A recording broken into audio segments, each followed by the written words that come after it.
Hello friends, நம்ம தமிழ் சினிமாவோட எவர் green queen Trisha இப்போது சோஷியல் மீடியாவில் ரொம்பவே வைரலாக பேசப்பட்டு வராங்க.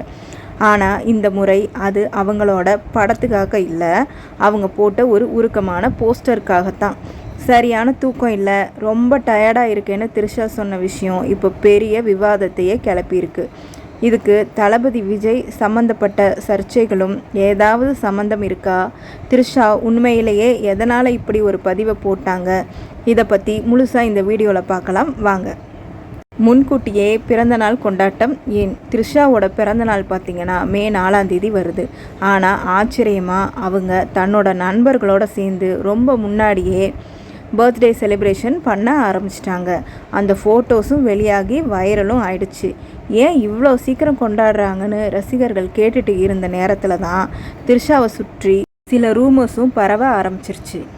ஆக்சுவலாக கல்பாத்தி சுரேஷ் வீட்டு திருமணத்தில் விஜயும் த்ரிஷாவும் ஒன்றா கலந்துக்கிட்டாங்க. அவங்க 2 பேரும் ஜோடியாக வர வீடியோஸு வெளியாகி அப்போது சங்கீதா சொன்னது நிஜம்தானா அப்படிங்கிற அளவுக்கு பேசப்பட்டுச்சு. இவ்வளவு கேள்விகள் எழுந்தும் த்ரிஷா இதுக்கு எந்த பதிலும் சொல்லாமல் சைலண்ட்டாக தான் இருந்தாங்க. இப்போது வைரலுக்கு காரணம் அவங்க போட்ட ஒரு போஸ்ட். அது என்னங்கிறத வாங்க பார்க்கலாம். இன்ஸ்டாகிராமில் அதில் அவங்க என்ன சொல்லியிருக்காங்கன்னா, 1 மணி நேரம் தூக்கம் குறைஞ்சா அதை ஈடுகட்ட 4 நாள் ஆகுமாம்.